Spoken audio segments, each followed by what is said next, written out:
Par exemple, en 1988, alors que nous étions à la prison centrale de Rebeuss, il y avait des personnalités qu'on ne pouvait pas soupçonner qui venaient nous rendre visite ou qui venaient même nuitamment parce qu'ils avaient des autorisations exceptionnelles pour rencontrer le président Wade et ses collaborateurs et échanger avec eux.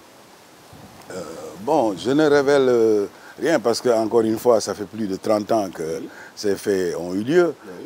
J'allais dire qu'ils sont dans le domaine public ou qu'ils sont même atteints de prescriptions.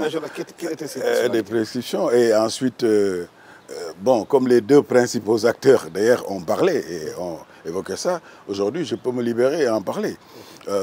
Par exemple, en 1988, nous avions un chef religieux casamançais, mais qui habitait à Dakar, à Castor, Serigne El Hadj Sy, qui était proche du président Diouf. Mais aussi, il y avait quelqu'un comme Mansour Kama, qui est du monde des affaires, qui n'avait aucune attache politique, mais qui était proche de nous, proche de Marcel, mon frère Marcel Bassène, qui ont pris contact avec nous, qui ont pris contact avec le président Abdou Diouf et qui ont pu donc convaincre Maître Abdoulaye Wade de le rencontrer. Ces contacts ont été pris déjà avant qu'on sorte de prison, alors que nous étions condamnés par la Cour de sûreté de l'État, qui nous a condamnés à des peines très lourdes et tout. Mais dès le lendemain de notre sortie de prison, le terrain avait été préparé, ce qui fait que le lendemain, donc, nous sommes partis à l'aube, Fayar, comme on dit. C'était le mois de Ramadan, d'ailleurs, après le Khid et tout ça. Nous sommes partis. Mansour Kama est venu prendre le président Abdoulaye Wade au point E. Et moi-même, j'étais donc là-bas. Le président Abdoulaye Wade s'est enturbané pour qu'on le reconnaisse. Parce que dans une petite R5, à 2 portes, nous sommes partis Fayar à Popenguine. À Popenguine. Alors, quand nous sommes arrivés à Popenguine, nous avons trouvé sur place Jean Collin et Abdou Diouf.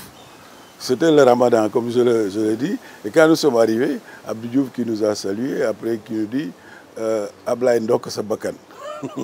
Alors, le président Abdoulaye Wade, d'après, qui rit et soukap et qui me dit, tu te rends compte, Ousmane, il nous met en prison, après il lui dit Ndok Sabakan.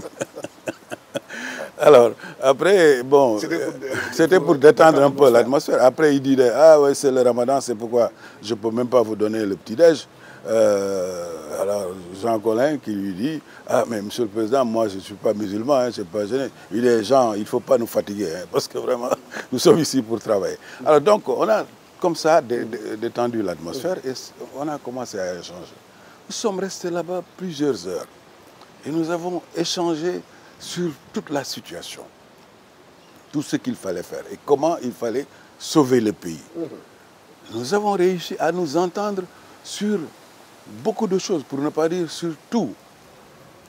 À tel point que, bon, quand nous avons quitté, nous avions élaboré un plan de mise en œuvre.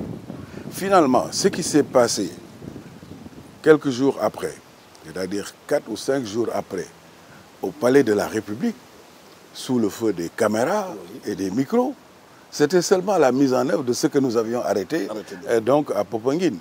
C'est pourquoi il faut éviter de se fier à l'écume des vagues. C'est pas ça, la politique, il y a une dose de souterrain très importante. Et d'ailleurs, c'est la meilleure façon de réussir ce qu'on fait.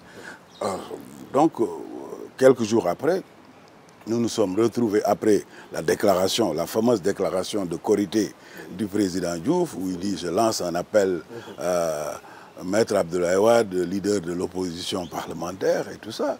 Bon, tout ça avait été arrêté déjà à Popenguine. Et donc, nous sommes venus au palais, Abdoulaye Wade et moi. Et c'est ce que vous voyez dans les photos, là, officiellement. Nous sommes venus. Et nous avons trouvé la même composition, Abdou Diouf et Jean Collin, qui étaient là. Et nous avons échangé, bon, pour conforter ce que nous avions décidé à Popenguine.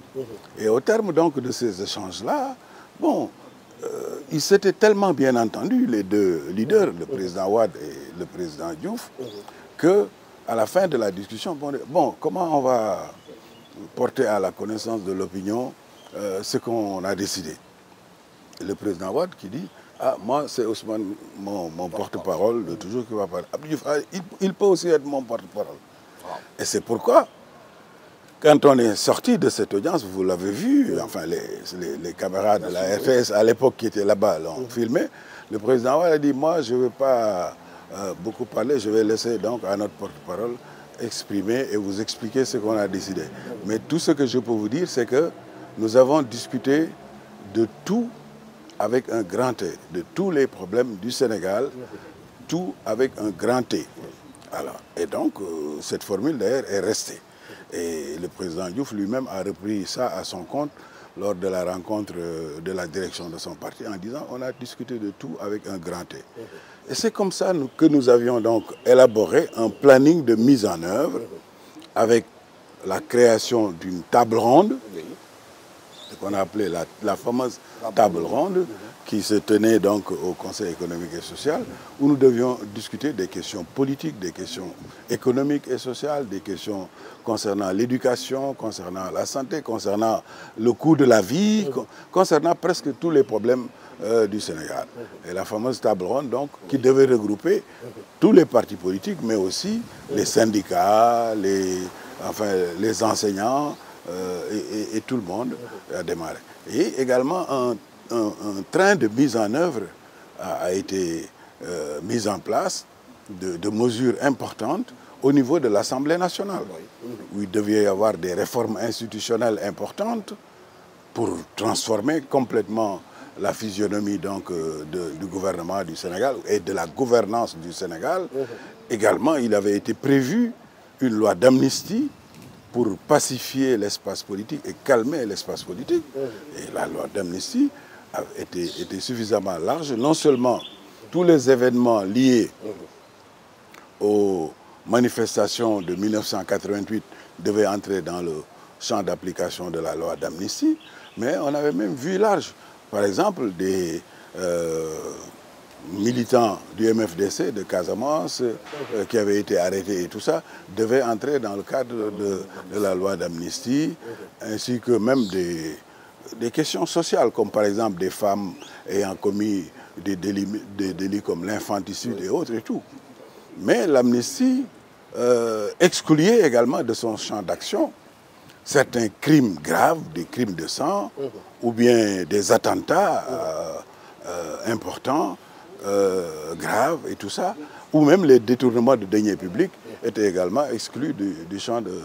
On sentait là la grandeur d'esprit entre les deux présidents, le dépassement. Ils ont mis en avant le Sénégal. Mais qu'est-ce qui explique aujourd'hui que l'adversité qu'on voit dans l'arène politique semble être même dépasser l'adversité en tant que telle? Est-ce que c'est dû à la nouvelle classe politique, à la façon de faire la politique aujourd'hui, au fait qu'il n'y a plus d'école de parti, il n'y a plus de formation, il n'y a plus de réunions de partis politiques, il n'y a plus de discussion, il n'y a plus d'échanges? Bon, il y a tout ça. Je pourrais te dire qu'il y a tout ça. Mais en réalité, c'est parce que aussi, il y a une très grande incompréhension. Parce que les gens ne se parlent pas. Un jour, le président Ouad a dit que des monologues parallèles ne font pas un dialogue. Des monologues parallèles ne font pas un dialogue. Et on assiste à ça aujourd'hui. Aujourd'hui, les gens ne se parlent pas, ils ne se font pas face. Confiance. Ils ne se font pas confiance, il y a une rupture de confiance et ils font des monologues parallèles. Chacun parle de son côté et ensuite il y a des jusqu'au-boutistes et des va-t-en-guerre qui sont là, qui disent non, il faut y aller, etc. Et tout ça, alors qu'en réalité, bon, c'est ça le danger.